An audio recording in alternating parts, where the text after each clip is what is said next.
This is the Jetson HAZE from Costco. I'm a mountain biker, so I'm gonna test this on the trail. Whoa, it was super easy to assemble. Rewinding in time a little bit. Okay, what you can expect is to struggle with the box because it's 50 pounds. Once the bike's removed from the box, things become a lot easier. The bike easily folds closed to make it ready to ride, and then there's no tools required. Everything is a quick release lever, so you are really gonna not struggle with this and not even need to read the instructions. You really should read the instructions. Let me tell you the most important thing about the video, just in case you don't watch the rest of it. This is a throttle e-bike. Understand, it's like a motorcycle with no engine. Anytime the bike is turned on, basically you pull the throttle and the bike is going to launch forward. Super important thing to note, the bike will not auto turn off, so if you come back to the bike the next day, accidentally pull the lever, the bike will go flying into the wall, and I almost killed myself. So please exercise extreme caution with the throttle. This bike is very torquey and powerful. In the number 3 setting, it becomes kind of a monster, even for its small size. Let's go ride it. To give you more perspective, I'm 6'2" and I'm 220 pounds, so I'm a pretty big guy, and this bike fits me pretty comfortable. I do look like a bit of a Smurf on the bike. Let's keep in mind here, this bike was absolutely not designed to go off-road. I'm just being an internet idiot here. That being said, I really wanted to test this bike's components and welds to see if they would break. So here I am hitting a couple jumps on the Jetson HAZE, and I crashed into my camera and it went flying and destroyed my tripod. And it hurt super bad. I found a really big flaw with this bike, and I actually crashed twice on it because of the flaw. The bike is super powerful, and these are the brakes it comes with.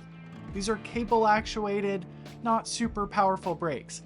The bike's motor and throttle are extremely powerful, and the brakes aren't able to slow the bike down in a timely manner. Now, I'm not bashing Jetson, because if they put good brakes on this bike, it would cost $1,000 and no one would buy it or understand. You could upgrade the bike's brakes down the line, but it would be pretty expensive. Good brakes are not cheap.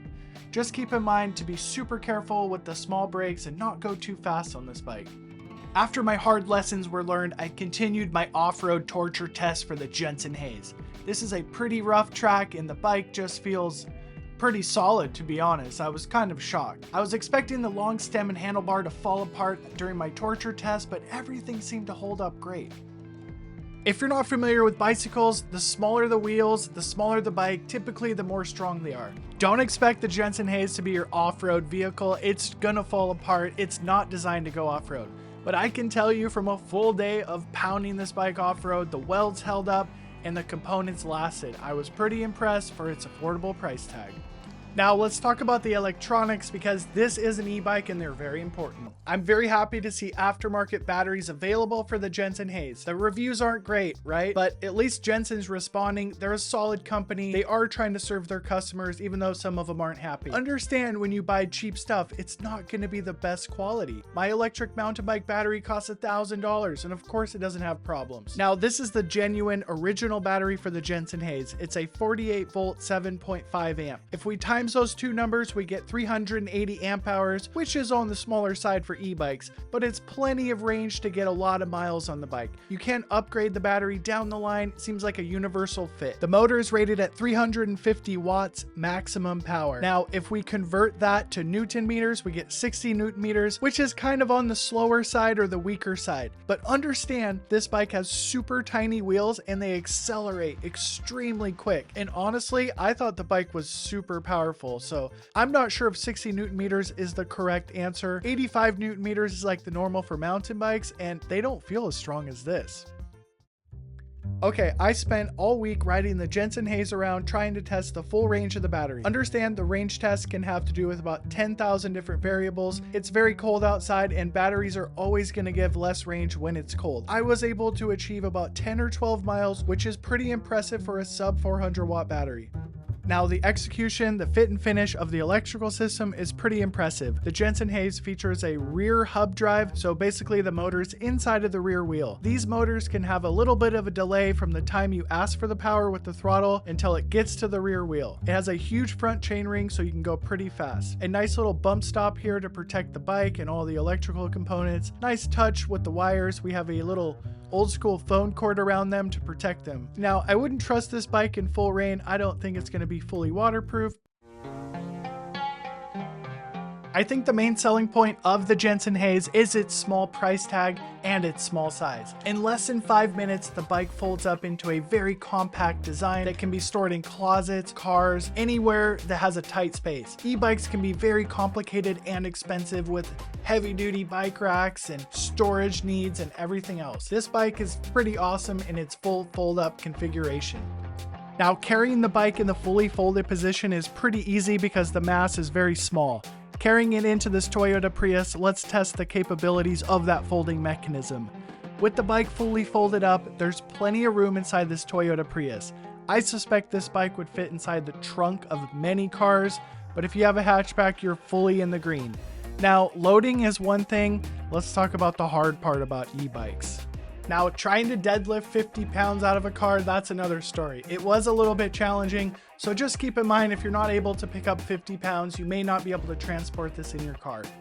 Now, putting it back together out of the car was the easy part. It's funny because it's hard to take it down to the fully folded position and it's hard to unload, but it's super easy to put back together and it's very easy to put in the car. Kind of a oxymoron. Let's talk about the bad stuff. So the first one, the hub drive motor.